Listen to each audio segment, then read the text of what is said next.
অর্থনীতি জয় বাংলা হইতেছে ইসরায়েলের। যুদ্ধ শুরুর পরে ইসরায়েলের ক্ষতি $16 বিলিয়ন ছাড়াইছে। হিসাব করেন, চায়নার কাছে $5 বিলিয়ন পাইলে কার্ল রানী রক্ষা পেয়ে যায়, আর সেইখানে তার ক্ষতি $16 বিলিয়ন এই পর্যন্তই। ফেব্রুয়ারিতে সিএনএন বলছিল লাস্ট কোয়ার্টারে, রয়টার্সও বলছিল যে লাস্ট কোয়ার্টারে মানে 2023-এর লাস্ট কোয়ার্টারে তাদের অর্থনীতি 20% সংকুচিত হয়েছে। সকল বিখ্যাত মিডিয়া এই নিয়ে রিপোর্ট করেছিল। বড় আশা করেছিল ইসরায়েল যুদ্ধের আগে যে 3% জিডিপি গ্রোথ হবে, এখন 20% নেগেটিভ গ্রোথ। প্রত্যেকদিন খরচা, প্রত্যেকদিন কত খরচা জানেন? $260 মিলিয়ন। যুদ্ধের খরচা প্রচুর। ইসরায়েলের যা রিজার্ভ আছে সেইটার 20% এই যুদ্ধের জন্য তারা চাইছে। কত জানেন? এই 20% $45 বিলিয়ন চাইছে। আমেরিকা টাকা পয়সা দিচ্ছে, এটা সত্য। আমেরিকা কত দিচ্ছে? $14 বিলিয়ন। আর এইদিকে অর্থনীতি জয় বাংলা হওয়ার পাশাপাশি ইন্টারন্যাশনাল রেটিং এজেন্সি আছে যারা ক্রেডিট মানে ঋণ নেওয়া যে দেশগুলো তাদের একটা ক্রেডিট রেটিং দেয়। বাংলাদেশেরও একটা ক্রেডিট রেটিং আছে, সেটা জয় বাংলা হয়ে গেছে। ইসরায়েলের ক্রেডিট রেটিং খুব ভালো ছিল, A+ ছিল, সেটা AA- হয়েছে। তার মানে ওইখানে ইনভেস্ট করা, ওইখানে ব্যবসা করা, ইসরায়েলে ব্যবসা করা এইটা ঝুঁকিপূর্ণ হয়ে গেছে যে কোনো কর্পোরেশনের জন্য। যুদ্ধ দীর্ঘ হইতে যাইতেছে, তার ফলে অর্থনৈতিক ক্ষতির ফাঁদে পড়তেছে জায়নবাদী ইসরায়েল, ঠিক যেমনটা পড়ছিল তাদের মদতদাতা আমেরিকা আফগানিস্তানের মাটিতে। আমরা কিছু কিছু ক্ষতির বিষয় দেখলাম, আরো কি কি ক্ষতি হয়েছে বা পড়তে যাচ্ছে সেটা আমরা একটু আলাপ করি। প্রায় 3.5 লক্ষ রিজার্ভ ফোর্স যুদ্ধে জড়াইছে। এটা খরচ কত সেটা তো আমরা দেখলামই, $45 বিলিয়ন চাইছে। কিন্তু এই রিজার্ভ ফোর্স তো অন্য কাজ করতো, সেই কাজ বন্ধ হয়ে গেছে। যুদ্ধ শুরুর পরের অবস্থা, ইসরায়েলের প্রধানমন্ত্রী বেঞ্জামিন নেতানিয়াহুর বিচার বিভাগ নিয়ে একটা বিতর্কিত প্রস্তাবের পর থেকেই দখলদার ইসরায়েলি অর্থনীতি কিছুটা সংকটের মধ্যে ছিল। তো এই যে 3,60,000 রিজার্ভ ফোর্স, তাদেরকে কাজের জায়গা থেকে ডেকে নিয়েছে। এরা নানা ধরনের কাজে যুক্ত ছিল, কেউ মাস্টার ছিল, কেউ শ্রমিক ছিল, কেউ ইঞ্জিনিয়ার ছিল, নানা ধরনের। এই চলে যাওয়ার ফলে এবং প্রায় 2.5 লাখ ইসরায়েলিকে নিরাপদ স্থানে সরায় নেওয়াতে ইসরায়েলের অনেক ব্যবসা লাটে উঠে গেছে। রেস্টুরেন্ট এবং দোকানগুলো এখন খালি পড়ে থাকে। আর এয়ারলাইন্স গুলা তাদের বেশিরভাগ ফ্লাইট ক্যান্সেল করছে। প্রাণ ভয়ে টুরিস্টরাও তাদের ট্যুর বাতিল করছে। ইসরায়েল একটা বড় টুরিস্ট ডেস্টিনেশন ছিল সারা পৃথিবীর। ইসরায়েলের একটা প্রধান গ্যাস ফিল্ড ইতিমধ্যে বন্ধ হয়ে গেছে। কৃষি জমিগুলা শ্রমিকের অভাবে অবহেলায় পড়ে আছে এবং ব্যবসা প্রতিষ্ঠানগুলো হাজার হাজার শ্রমিককে কাজে না আসার জন্য বলতে বাধ্য হচ্ছে। যুদ্ধ শুরুর পরে ইসরায়েলি ফিনান্স মিনিস্টার একটা বিশেষ অর্থনৈতিক প্রণোদনা প্রস্তাব পাশ করছিল। সেখানে দেখা যাচ্ছে যুদ্ধের কারণে ক্ষতিগ্রস্ত ব্যবসায়ীদের জন্য $1 বিলিয়ন চাওয়া হয়েছে। ওদের নিজেদের ব্যাংক অফ ইসরায়েল এটা বলছে যে এই যুদ্ধ এই বছর এবং আগামী বছর ইসরায়েলের অর্থনীতিকে স্তিমিত করে দেবে এবং দেশের বাজেট ঘাটতি প্রচন্ডভাবে বাড়ায় তুলবে। কারণ যুদ্ধকালে স্বাভাবিকভাবে তার খরচ বাড়বে। সে কত খরচ চাইছে সেটা তো বলছে, তাই না? তার ইকোনমি ছোট হয়ে আসতেছে কিন্তু খরচ বাড়তেছে। $45 বিলিয়ন এক্সট্রা খরচ করতে হবে, আর $16 বিলিয়ন তার অলরেডি লস।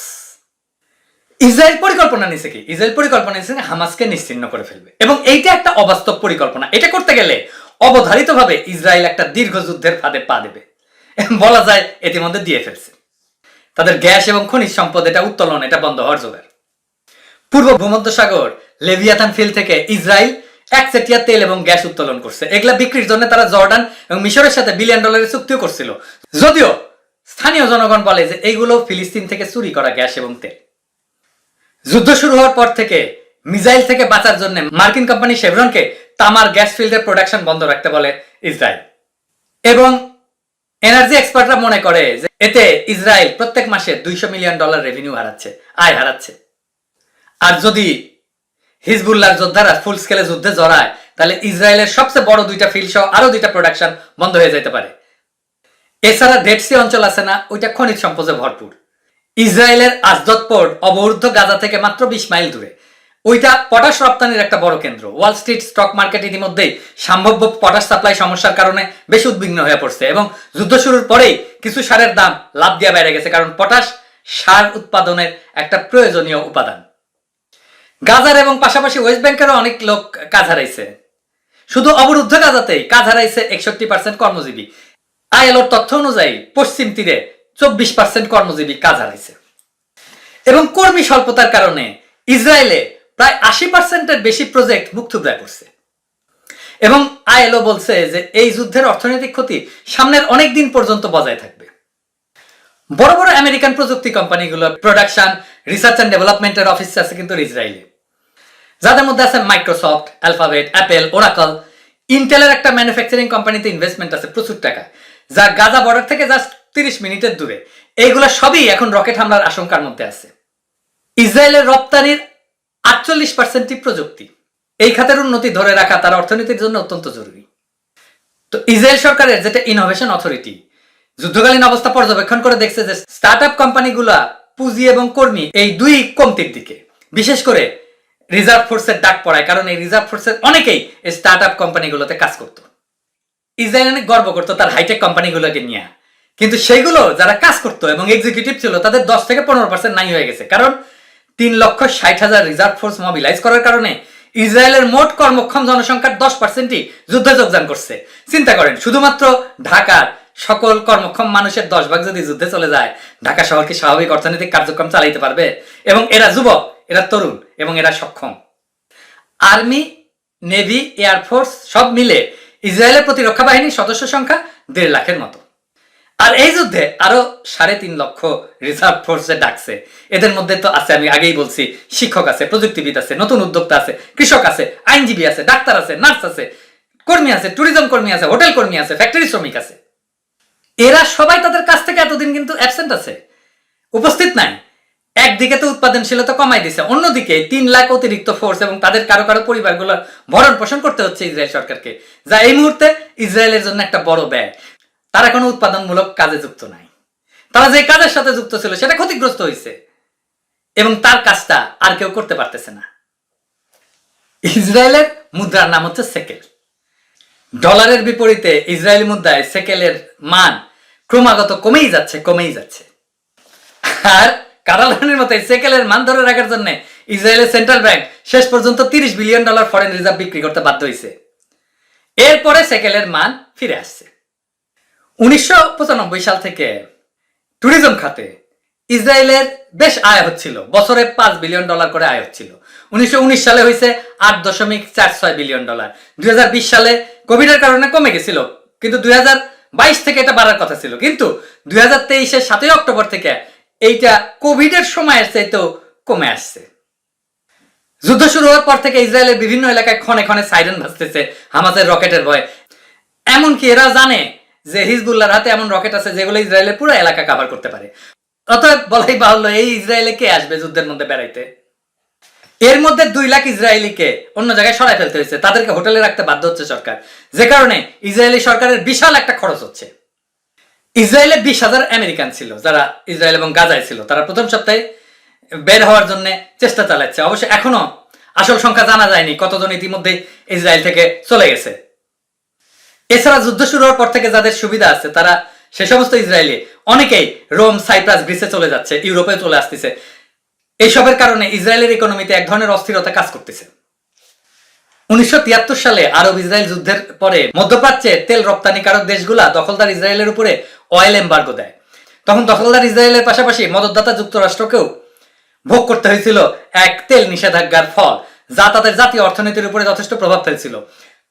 2023 সালের 19 নভেম্বর এই পেট্রোলিয়াম রপ্তানিকারক দেশগুলোর অর্গানাইজেশন যে ওপেক এবং তার মিত্র রাশিয়া মিলে ওপেক প্লাস, এটা ভিয়েনাতে বসছিল একটা গুরুত্বপূর্ণ বৈঠকে। এই বৈঠকে ইরান প্রস্তাব দিছিল জায়নবাদী ইসরায়েলের উপরে আবারও সেই তেল নিষেধাজ্ঞা দেয়ার।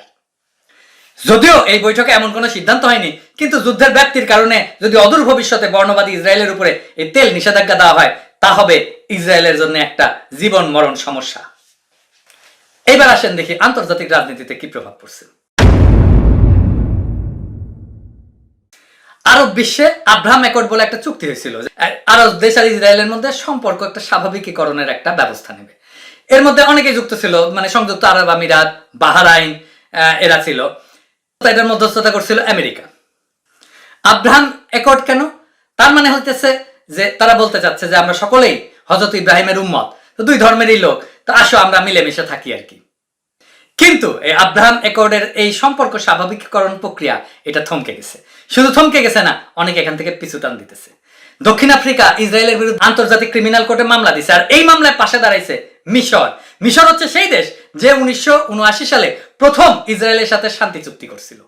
সৌদি আরবের সাথে একটা সম্পর্ক স্বাভাবিকীকরণ প্রক্রিয়া চলতেছিল, এটা সৌদি আরব ঠান্ডা ঘরে পাঠায় দিছে। মরক্কো এই স্বাভাবিকীকরণ প্রক্রিয়ার মধ্যে ছিল, কিন্তু মরক্কোর জনগণ ফুইসা উঠছে। সরকার যেন তার সেই পথ থেকে সরে আসে, তার মতো চাপ ইতিমধ্যেই সৃষ্টি হয়েছে। ফরেন পলিসি রিসার্চ ইনস্টিটিউট বলতেছে যে ইউনাইটেড আরব আমিরাত আর বাহরাইন তাদের দেশের জনমতের বিরুদ্ধে যেতে পারবে কিনা সন্দেহ। ইসরায়েল আরব দেশগুলোর অর্থনীতিতে আর যুক্ত বোধহয় হইতে পারবে না। এখন ইসরায়েলের বিরুদ্ধে কোন কোন দেশ দাঁড়াইছে এবং বিবৃতি দিছে, আসেন সেটা একটু দেখি। এডিটর সাহেব দেখেন, পত্রিকা থেকে এক এক করে দেখেন। Algeria, African Union, Belize, Brazil, Colombia, Cuba, Indonesia, Iraq, Iran, Ireland, Kuwait, Morocco, Malaysia, মালদ্বীপ, Norway, Oman, Pakistan, Qatar, Russia, Syria, South Africa, Venezuela. BRICS এটা বলছে যে সিজফায়ার করতে হবে। চায়না এই গণহত্যার বিরুদ্ধে বলছে। সারা পশ্চিম জুড়ে শুরু হয়েছে কলেজ বিশ্ববিদ্যালয়গুলোতে অ্যান্টি ইসরায়েল প্রোটেস্ট। বাংলাদেশ ছাড়া অবশ্য। আমাদের সব বিশ্ববিদ্যালয়ের ছাত্ররা সকালে বিসিএস এর পড়ার জন্য লাইব্রেরিতে দৌড়ায়। বাইডেন পর্যন্ত বলছে ইসরায়েলে অস্ত্র দেবে না, বোমা পাঠাবে না। তো বাইডেন কি ভালো হয়ে গেছে? হ্যাঁ, না। আসেন ইসরায়েল প্রসঙ্গে বাইডেন কি বলছিল সেটা একটু দেখি। Let me say this as clearly as I can. This is not a moment for any party hostile to Israel to exploit these attacks to seek advantage. The world is watching. I've also been in contact with the King of Jordan, spoken with members of Congress, directed my national security team to engage with their Israeli counterparts, military to military, intelligence to intelligence, diplomat to diplomat, to make sure Israel has what it needs. তার মানে ভালো হয় নাই, দেশে দেশে ফিলিস্তিনের পক্ষে যে সংহতি সেটাই ভয় পাইছে। নিজের দেশের সবচেয়ে সেরা শিক্ষকেরা, নিজের দেশের সবচেয়ে ভালো বিশ্ববিদ্যালয়ের ছাত্ররা ফিলিস্তিনের পক্ষে দাঁড়াইছে। বাইডেন চাচ্চু এর গণহত্যাকে ঘটতে দিয়া সারা দুনিয়ার বিবেকবান মানুষের বিরুদ্ধে দাঁড়াইছে। তার দেশের সবচেয়ে উজ্জ্বল ছাত্রছাত্রীরা, সবচেয়ে উজ্জ্বল একাডেমিশিয়ানরা দাঁড়াইছে বাইডেনের বিরুদ্ধে। এই একই ঘটনা ঘটছিল ভিয়েতনাম যুদ্ধের সময়। ইসরায়েল শুধু তার নৈতিক অবস্থানই হারায় নাই, সে তার অর্থনৈতিক অবস্থাও জয় বাংলা হয়ে গেছে। এই যুদ্ধ কঠিন, এই যুদ্ধ দীর্ঘদিন ধরে চলতেছে, কিন্তু আমরা সারা দুনিয়ার মুক্তিকামী মানুষ, সারা দুনিয়ার বিবেকবান মানুষ ফিলিস্তিনের পক্ষেই থাকবো, স্বাধীন ফিলিস্তিনের পক্ষেই থাকবো যতদিন ফিলিস্তিন স্বাধীন না হবে। এবং এই স্বাধীনতার বিরুদ্ধে যারা দাঁড়াবে, যারাই শত্রুতা করবে ফিলিস্তিনের সাথে, তারা আমাদের শত্রু, তারা বাংলাদেশের শত্রু, তারা বাংলাদেশের জনগণের শত্রু। আমাদের সমর্থন ফিলিস্তিনের প্রতি অব্যাহত থাকবে, চিরজীবন থাকবে, যতদিন পর্যন্ত না ফিলিস্তিন মুক্ত হয়, যতদিন পর্যন্ত না ফিলিস্তিন স্বাধীন হয়। যারা ফিলিস্তিনের শত্রু তারা বাংলাদেশেরও শত্রু।